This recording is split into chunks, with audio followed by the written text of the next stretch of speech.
হুজুরকে কি হয়েছে হুজুর বলেন তো ঘটনাটা, আপনি বলেন, আপনার বক্তব্য বলেন। আপনি শুনেন ঘটনা কি হয়েছে, আপনার প্রত্যেকটা বক্তব্য আছে, বলেন তো, বলেন কি ঘটনাকে আপনি স্বীকার করছেন, ভুল করছেন, ভুল করছেন, স্বীকার করছেন। এদিকে তাকান। ভুল বলছি, স্বীকার করছি। আচ্ছা ঠিক আছে, একটু বলেন, আমাদেরকে বলেন যে আপনি স্বীকার করছেন কিনা, একটু বলেন। আপনি কি স্বীকার করছি? হ্যাঁ স্বীকার করছি। এদিকে তাকান, এদিকে তাকান। তাকাতে হবে না, তাকাতে হবে না, তাকাতে হবে না। আচ্ছা ঠিক আছে, নিচে তো বলেন, বল কি হয়েছিল, আপনি কিভাবে বলছেন? শুনেন, সাধারণ মানুষটা আপনি দেখতেই পাচ্ছেন খুবই কেঁপে আছে। আপনি সাধারণ মানুষের কাছেও ক্ষমা চান, আপনি যা করছেন এটা ক্ষমা চান। আপনি কোথায় আছিলেন, আগে কই আছিলেন, কোন মসজিদে আছিলেন? আমি মাপজাত করি।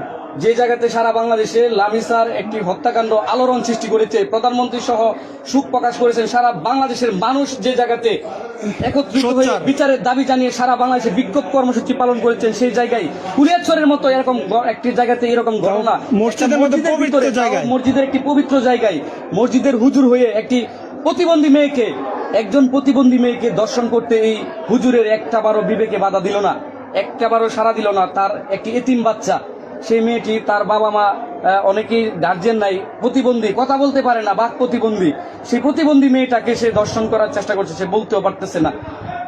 আসলে বাংলাদেশ কোথায় যাচ্ছে, এইরকম দর্শকদের বিচার হওয়া দরকার।